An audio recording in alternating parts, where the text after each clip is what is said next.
नमस्कार दोस्तों, स्वागत है आपका द न्यूज लॉन्चर के इस यूट्यूब मंच पर।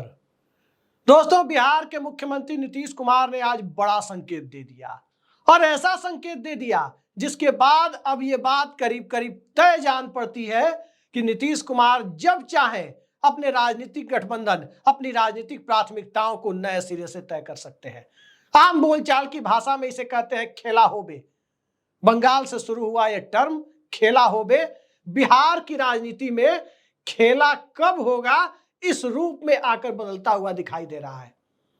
दरअसल आज पटना में एनडीए की बैठक थी और उस बैठक में जिस प्रकार का सीटिंग अरेंजमेंट था उसी को देखकर सब कुछ तय हो गया कि बिहार में बॉस तो नीतीश कुमार ही है और नीतीश कुमार को बॉस मानने के लिए एनडीए के लोग क्यों तैयार हैं, क्यों मजबूर हैं और क्यों विपक्ष के लोग नीतीश कुमार की तरफ हसरत भरी निगाह से देख रहे हैं, ये सब कुछ एक झटके में होता हुआ दिखाई दिया है।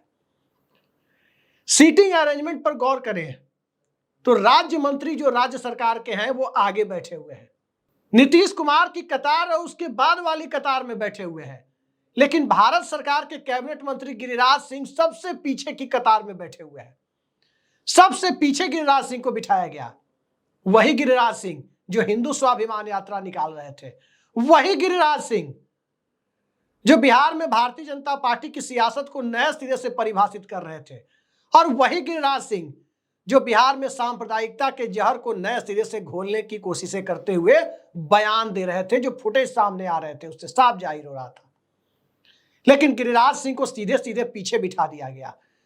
जैसे क्रिकेट मैच में 12वां खिलाड़ी पानी पिलाने के लिए रखा जाता है कि स्टेडियम में किसी को चोट लग जाए या किसी के बदले रनर के रूप में दौड़ना हो तो 12वें खिलाड़ी को रखा जाता है। गिरिराज सिंह की भूमिका आज बिहार एनडीए की बैठक में 12वें खिलाड़ी की थी और 12वें खिलाड़ी की भूमिका गिरिराज सिंह की होने के साथ साथ एक और चौंकाने वाली चीज ये दिखाई दी कि एनडीए के घटक दलों के तमाम शीर्ष नेता मौजूद थे, चाहे वो उपेंद्र कुशवाहा हो, जीतन राम मांझी हो, भाजपा कोटे के दोनों डिप्टी सीएम हो, बिहार से केंद्र में भाजपा के कैबिनेट मिनिस्टर गिरिराज सिंह हो, जनता दल यूनाइटेड की तरफ से ललन सिंह हो, नीतीश कुमार हो, संजय झा हो, तमाम लोग मौजूद थे।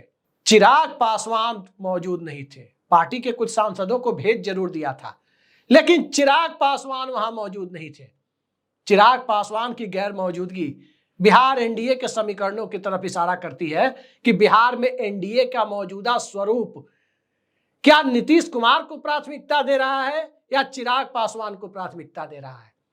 याद रखिए, वही चिराग मॉडल जिसने बिहार में जनता दल यूनाइटेड को तीसरी पायदान तक पहुंचाया था, और उस चिराग मॉडल के बाद चिराग पासवान की पार्टी एनडीए में दिखाई दी, नीतीश कुमार भी एनडीए में दिखाई दिए और ये दोनों साथ साथ लोकसभा चुनाव लड़ते हुए भी नजर आए।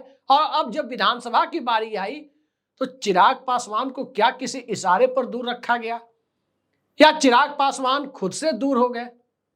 कई सवाल यहां खड़े होते हैं, लेकिन उनसे ज्यादा बड़े सवाल तो नीतीश कुमार के बयान को लेकर खड़े होते हैं।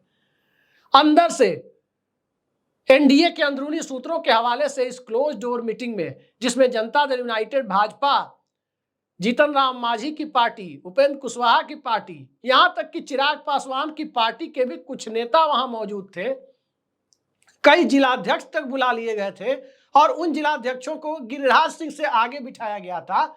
उस मीटिंग में नीतीश कुमार ने जो बात कही उस बात पर गौर करने लायक है कि आखिर बिहार में खेला होने की गुंजाइश कैसे छोड़ दी गई है। दरअसल एनडीए की बैठक के बाद जनता दल यूनाइटेड के विधायकों, सांसदों की अलग से बैठक प्रस्तावित बताई जा रही थी, लेकिन अलग से वो बैठक नहीं बुलाई गई। वो बैठक अलग से नहीं हुई, उस बैठक को आज के लिए टाल दिया गया और यही आज टाल दिया गया। उसके बाद जो चीजें सामने आई उससे साफ जाहिर होता है कि नीतीश कुमार ने अपनी राजनीतिक संभावनाओं के दरवाजे हमेशा के लिए खोल रखे हैं। आज एक एक कर मैं आपको बताता हूं नीतीश कुमार ने क्या क्या कहा है और उसका मतलब क्या है। सबसे पहले नीतीश कुमार की तरफ से संदेश दिया गया कि जो 18 साल से 30 साल के बीच के वोटर हैं, मोटे तौर पर जो 95-96 के बाद जन्म लेने वाले वोटर हैं, जो 2005 के बाद होश संभाले आमतौर पर, या 2005 के बाद जन्म लेने वाले, यानी 95-96 से 2007 के बीच जन्म लेने वाले वोटर, जिनको आप कह सकते हैं 18 साल से 28-29 साल के बीच के वोटर, बिहार में तकरीबन 40% है। कुल वोटर्स में 40% वही है। और वो वोटर्स नीतीश कुमार की पार्टी से क्यों नाराज हैं और उन्हें कैसे अपने साथ रखा जाए, इसको लेकर एक स्पष्ट निर्देश दिए गए कि उन सबको जाकर बिहार की जनता को बताया जाए कि 2005 के पहले क्या स्थिति थी, यानी लालू राज में क्या स्थिति थी। दूसरा संदेश मुसलमानों को दिया गया कि मुसलमानों को यह लगता है कि राष्ट्रीय जनता दल के राज में उन्हें बहुत कुछ मिला और जदयू के राज में या एनडीए के राज में नहीं मिला, तो नीतीश कुमार ने वहां पर अपनी गारंटी दी कि तुलना करके देख लीजिए आपको किसने क्या दिया है। तीसरी महत्वपूर्ण बात जो नीतीश कुमार के द्वारा कही गई कि सबको एकजुट रहकर चुनाव लड़ना है, 225 का टारगेट रखा गया। लेकिन ये सारी बातें आमतौर पर जब तक कोई व्यक्ति गठबंधन में होता है इस तरह की बातें करता है। गठबंधन छोड़ने के एक दिन पहले भी तक ऐसी बातें होती है, साथ साथ जीने मरने की कस्में खाई जाती है। मर जाना कबूल है, उनके साथ जाना कबूल नहीं है, ये नीतीश कुमार ने कहा था। मिट्टी में मिल जाएंगे लेकिन भाजपा के साथ नहीं जाएंगे, यह नीतीश कुमार ने कहा था। लेकिन सब कुछ हुआ और यही नीतीश कुमार आज एनडीए के साथ रहने की बात कर रहे थे। अब आते हैं उस मुद्दे पर जो महत्वपूर्ण बात और महत्वपूर्ण संकेत नीतीश कुमार ने दिए। दरअसल नीतीश कुमार ने बोलते बोलते आज यहां तक कह दिया, दो नेताओं का नाम लेकर के कहा कि यही दो लोग थे जो राष्ट्रीय जनता दल के पास लेकर गए थे।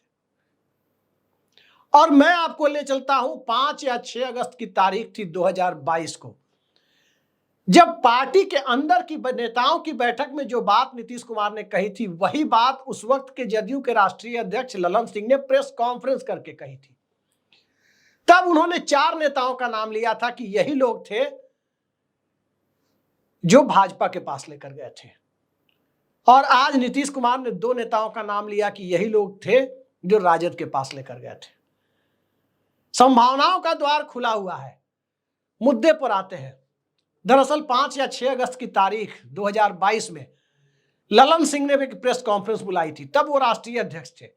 और उस प्रेस कॉन्फ्रेंस में उन्होंने 4 लोगों का नाम लिया था और कहा था कि यही 4 हमारी पार्टी को भाजपा के पास लेकर चले गए थे। उन 4 में एक नाम राज्यसभा के उपसभापति और जदयू नेता हरिवंश का था। दूसरा नाम पूर्व राष्ट्रीय अध्यक्ष आरसीपी सिंह का था। तीसरा नाम राष्ट्रपति के मीडिया एडवाइजर जो एक पत्रकार है उनका था। और चौथा नाम उन्होंने इशारा करते हुए कहा था कि यही बगल में बैठे हुए हैं संजय झा जी, ये चौथा नाम इनका था।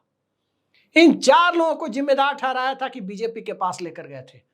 और तब पत्रकारों ने पूछा भी था कि क्या आप बीजेपी के साथ रिश्ता तोड़ रहे हैं, तो ललन सिंह ने कहा था कि ट्रेलर आज देख लिए, फिल्म भी आज ही देखिएगा, क्या थोड़ा सब्र रखिए। ये 5 या 6 अगस्त की तारीख है 2022 की। और सबको पता है कि 9 अगस्त को बिहार में 9 अगस्त 2022 को बिहार में विपक्ष परिवर्तन हो गया था। नीतीश कुमार तो अपनी कुर्सी पर जमे रहे, लेकिन 2 लोगों को पलटा दिया। एक को पलटाकर भगा दिया, एक को पलटाकर अपने साथ ले आए थे। वही काम 28 जनवरी को फिर किया उन्होंने। वो अपनी जगह पर जमे रहे लेकिन भाजपा और राजद को पलटा दिया। अब आज नीतीश कुमार ने इस एनडीए की बैठक में जो बात कही है कि 2 लोग थे जो राजद के पास लेकर गए थे। एक उनकी कैबिनेट के मंत्री विजेंद्र यादव का नाम कथित तौर पर आया। दूसरा जनता दल यूनाइटेड के पूर्व प्रदेश अध्यक्ष और नीतीश कुमार के बेहद अजीज मित्र वशिष्ठ नारायण सिंह का आया कि यही 2 लोग लेकर के गए थे। और इस बात को पूरा बिहार जानता है कि इस आज की तारीख में भी नीतीश कुमार के सबसे भरोसेमंद जो 2 नाम है जनता दल यूनाइटेड में, जिन पर वो आंख मूंद कर भरोसा करते हैं, वो वशिष्ठ दादा हैं या फिर विजेंद्र बाबू हैं। विजेंद्र यादव और वशिष्ठ नारायण सिंह, इन 2 लोगों पर आज भी उनका आंख मूंद कर भरोसा है। एक बार विजेंद्र यादव ने कह दिया था कि हमें मुक्त कर दीजिए मंत्री पद से, तो नीतीश कुमार ने भरी सभा में यह कह दिया कि आप छोड़ के जाइएगा तब हम भी कुर्सी छोड़ के चले जाएंगे। इससे आप अंदाजा लगा सकते हैं कि भरोसे का आलम क्या है। और वशिष्ठ नारायण सिंह के बारे में कहना ही क्या, 1 दशक से ज्यादा समय तक वो प्रदेश अध्यक्ष रहे और उनके सिग्नेचर से विधानसभा के सिंबल साइन होते रहे और टिकट दिए जाते रहे। दोनों के बीच भरोसे का आलम आप देख सकते हैं किस लेवल का है। तो आज उन दोनों को इंगित करके कहा गया कि यही दो उनके साथी थे जो राजद के साथ लेकर गए थे। 2 बातें मैंने आपके सामने रखी। एक 2022 में जो क्लोज डोर मीटिंग में नीतीश कुमार ने कही थी, वो बात पब्लिकली ललन सिंह ने कही कि कौन से 4 लोग थे जो भाजपा के साथ लेके गए। आज नीतीश कुमार ने उन 2 लोगों का नाम लिया जो राजद के साथ लेकर गए थे।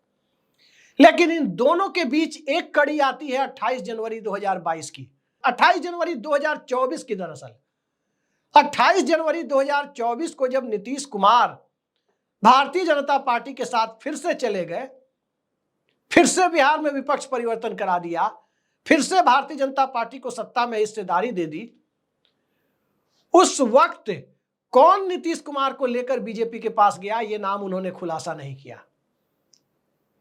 22 की बातें पब्लिक डोमेन में है।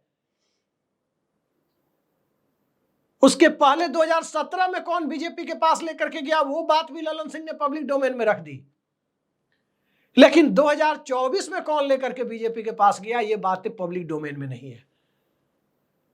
दरअसल ये बातें कब तक के लिए पब्लिक डोमेन में नहीं है?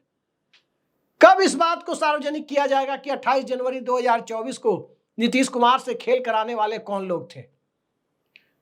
दरअसल आज के इस प्रयोग के बाद, आज के इस बयान के बाद 2 बातें साफ हो गई। पहली चीज कि नीतीश कुमार के लिए दरवाजा खुला हुआ है, क्योंकि जिन 2 लोगों का जिक्र किया गया है वो आज भी नीतीश कुमार के विश्वास पात्र हैं और कोई दिक्कत उनसे नीतीश कुमार को नहीं है।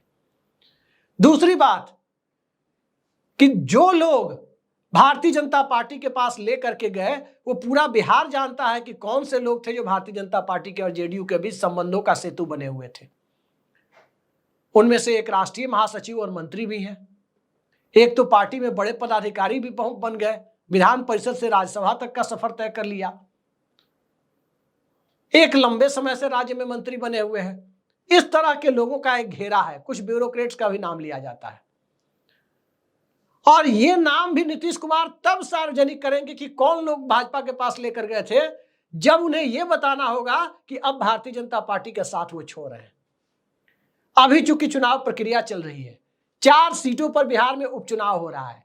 4 में 1 सीट जीतन राम मांझी की पार्टी लड़ रही है, इमामगंज की सीट, 2 सीट बीजेपी लड़ रही है, तरारी और रामगढ़ की सीट, और 1 सीट जनता दल यूनाइटेड लड़ रही है। और वहां से जो जेडीयू कैंडिडेट है मनोरमा देवी, उन पर हाल ही में एनआईए की रेड हुई थी।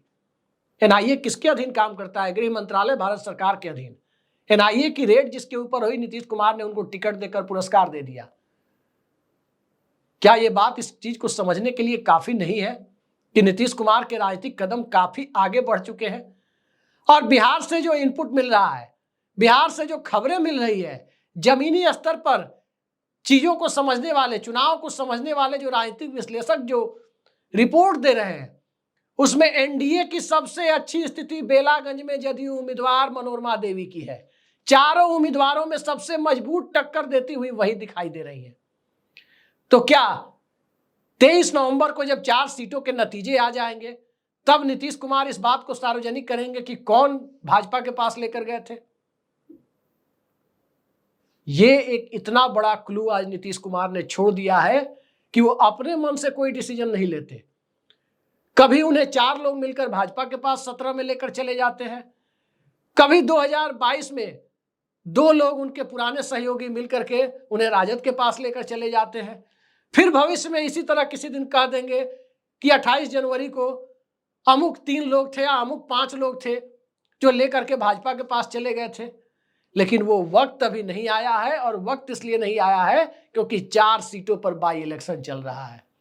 और उस बाई इलेक्शन के बाद, चुनावी नतीजों की समीक्षा के बाद, जनता दल यूनाइटेड को भाजपा के कोर वोटर का वोट कितना मिला है, इसके साथ जब चीजें तय होंगी, तब पता चलेगा कि नीतीश कुमार और राष्ट्रीय जनता दल के संबंधों के बीच कोई गांठ है या सिर्फ औपचारिकता निभाई जानी ही शेष रह गई है, जिस औपचारिकता को कभी भी अमली जामा पहनाया जा सकता है। तो देखते जाइए, बिहार की राजनीति में खेला होने की संभावना पूरी तरह से बनी हुई है। और नीतीश कुमार ने जिस तरह से खुद पल्ला झाड़ा है कि हम कुछ नहीं करते, कुछ सलाहकार भाजपा के पास लेकर कभी चले गए थे और कुछ सलाहकार उनके राजद के पास लेकर चले गए। सलाहकारों के सहारे चल रहा जनता दल यूनाइटेड फिर किसी सलाहकार की खोज हो रही होगी या ढूंढ लिया गया होगा कि अब पाला बदल करना है, यानी अब भाजपा और राजद से पलटी मरवानी है, तो किसके मत्थे पर इसका ठीकड़ा फोड़ा जाए। आज उन्होंने नई परिपाटी को, जो पहले से चली आ रही थी, उसे एक और मजबूती अपनी तरफ से प्रदान कर दी है। बाकी देखते जाइए, इंतजार कीजिए 23 नवंबर की तारीख का। 23 नवंबर को महाराष्ट्र के भी नतीजे आएंगे, झारखंड के भी नतीजे आएंगे, शिंदे गुट के सांसदों का रुख भी तय होगा कि सत्ता बचने की स्थिति में वो कहां है और सत्ता जाने की स्थिति में उनकी राजनीतिक भूमिका किस रूप में होगी और उनकी राजनीतिक शिनाख्त बाला साहब के साथ होगी या भारतीय जनता पार्टी के कमल छाप साबुन में नहाने जाएंगे वो। ठीक इसी तरीके से नीतीश कुमार की अहमियत इंडिया अलायंस के लिए कितनी है, इसकी भूमिका भी 23 नवंबर के बाद तय होगी। और उस भूमिका को तय करने में बिहार की 4 सीटों के उपचुनाव का नतीजा, प्रशांत किशोर को उसमें मिलने वाला वोट, भाजपा और लोजपा का जेडीयू की सीट पर मिलने वाला सहयोग कितना मिला और नहीं मिला, ये सारे फैक्टर मिलकर तय करेंगे। और तब लोगों को समझ में आएगा कि नीतीश कुमार ने खुद अपने मत्थे पर ना लेकर बार बार जो उनका गठबंधन परिवर्तन हुआ, उस गठबंधन परिवर्तन की जिम्मेदारी अपने 4, कभी 2, कभी 5 इस तरह के सलाहकारों के ऊपर जो डालने की परंपरा है, उस परिपाटी को आगे बढ़ाने में अभी कितने हफ्तों का वक्त और लगता है। फिलहाल के लिए इतना ही। नमस्कार।